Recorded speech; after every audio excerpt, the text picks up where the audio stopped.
Hello, friends, and welcome into NFL Daily. I am Tom Downey, here with all the latest news and rumors around the NFL. We're going to talk about what's being talked about, and we're going to begin with Patrick Mahomes. ESPN's Get Up discussed Mahomes having his best year ever amid the disrespect. Now, there are two different viewpoints I have here. We'll get to the best year ever thing in a second. But I also know that multiple NFL analysts, or NFL Network analysts, Michael Irvin and Kyle Brandt, said Kirk Cousins will NFL MVP, and none of them picked Mahomes. And that's weird to me that you're picking Kirk Cousins. And as good as Mahomes is, he is elite. He is a top 1, 2, 3, whatever you want to put him at, quarterback there. I think at times his greatness is taken for granted. And I have complete confidence in Mahomes balling out again this year. I also think best year ever is probably asking a lot, given that the 2018 campaign was absurd. 50 touchdowns, over 5,000 passing yards, only 12 interceptions. You can even argue from a TD interception ratio that 38-6 was pretty damn good as well. Consistently around that 66% completion mark. So, two ways I go about this here in the end. He's being a bit disrespected from a just like assumed greatness perspective. Happens with all the greats.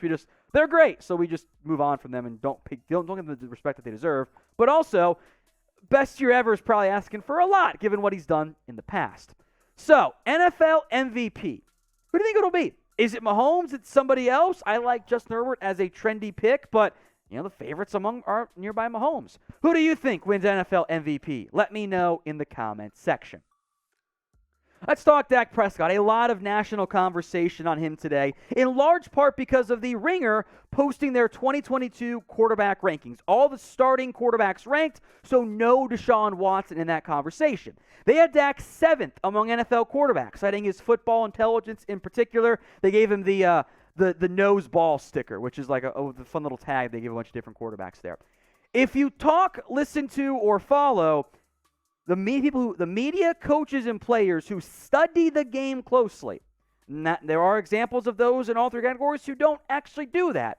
They're all high on Dak Prescott. And the pre-snap ability absolutely is elite. That was on full display last year in particular. Now, here are the Ringer's top 10 quarterbacks. And I don't agree with everyone on this list. There are changes I would make.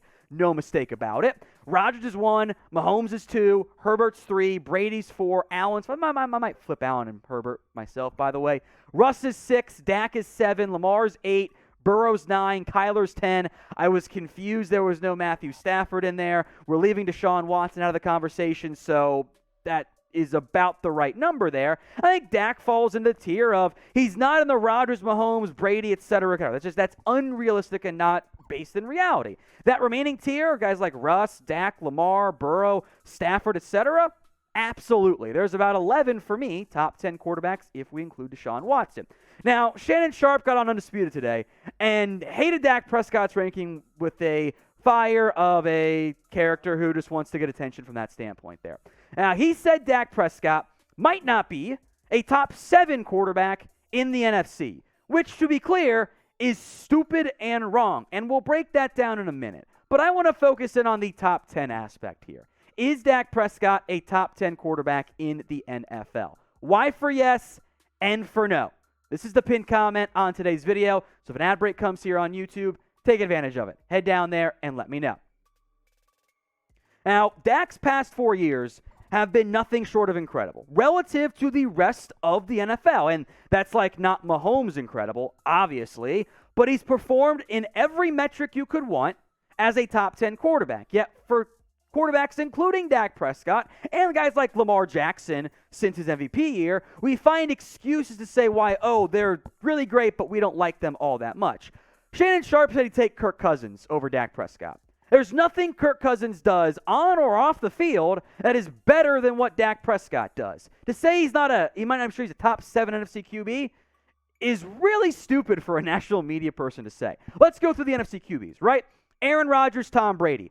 Duh. Of course they're better than Dak Prescott. Nobody thinks otherwise unless they're being an insane person as far as I'm concerned. If you want to put Matthew Stafford over Dak Prescott, sure, I'm actually fine with that. After all, he did just win the Super Bowl, and we know how much wins matters from the National Quarterback Conference, which I hate, but that's the reality of the situation.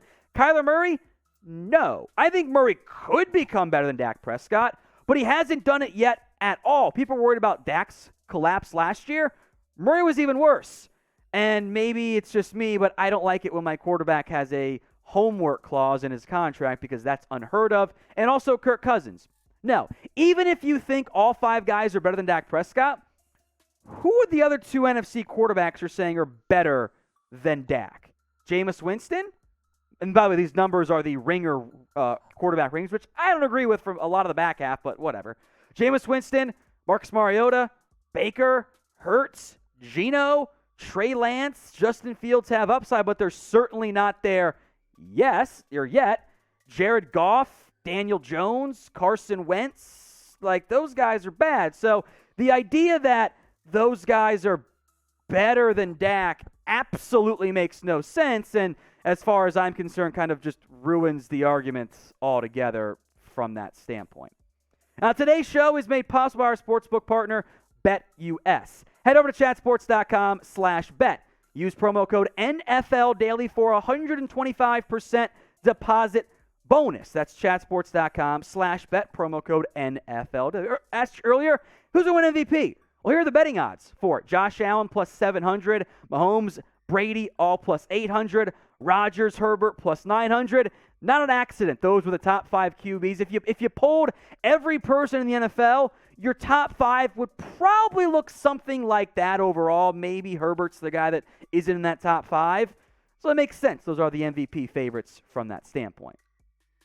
Let's talk trade rumors being dead now from that standpoint. Darius Slayton. The Giants and Slayton have agreed to a adjusted contract. Slayton was due to make $2.54 million, but will just make the vet minimum now, and that's under $1 million. Slayton can earn back some of the incentives, but this likely ends any and all trade rumors around him since they're now saving the money they would have saved by trading him. Now, I think those incentives are unlikely to be earned, which you'll notice somewhere along the lines of it's probably over 400 yards, over 30 catches, over 3 touchdowns because he didn't get it last year, therefore unlikely to be earned.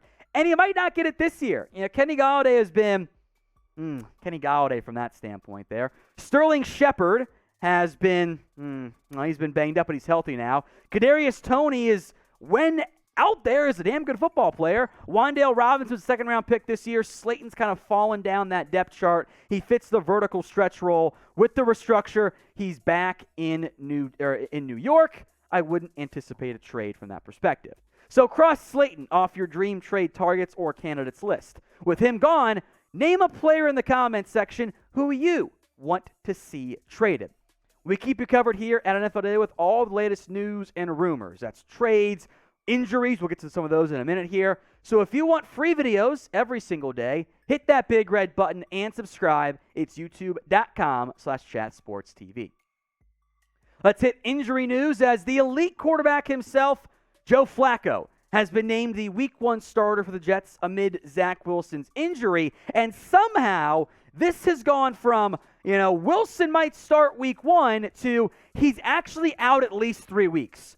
I don't know how we got from that to this. Maybe Robert Saleh was lying, which, okay, cool. I hate it when coaches do that because you're not actually scheming the field at all or gaming the competition. Wilson's out, per head coach Robert Saleh, at least the first 3 games with that knee injury. That means Joe Flacco is the man at the helm, which is, it's not great, Jim. Flacco has been a backup quarterback for a long time. He will now lead the Jets against the Ravens, Browns, and Bengals. The Jets' opening schedule is brutal. Kind of feel like 1-2 is your best case scenario, even if you get Zach Wilson back for Week 4 against the Steelers. Although I will make note, Flacco can join rarefied air with a win. If he beats the Ravens, he joins one of 2 other active quarterbacks, Brady and Rodgers, who have beaten 31 of 32 NFL teams, which is pretty damn insane when you think about it. All right, the other injury news that came across late today, George Kittle has a groin injury, and now his Week 1 status is unclear at this point. It remains to be seen how much time, if any, Kittle will end up missing beyond Week 1. If he plays in Week 1, the Niners will hopefully be back out there. That was not the case today, which I think is a pretty big red flag for the Niners, etc.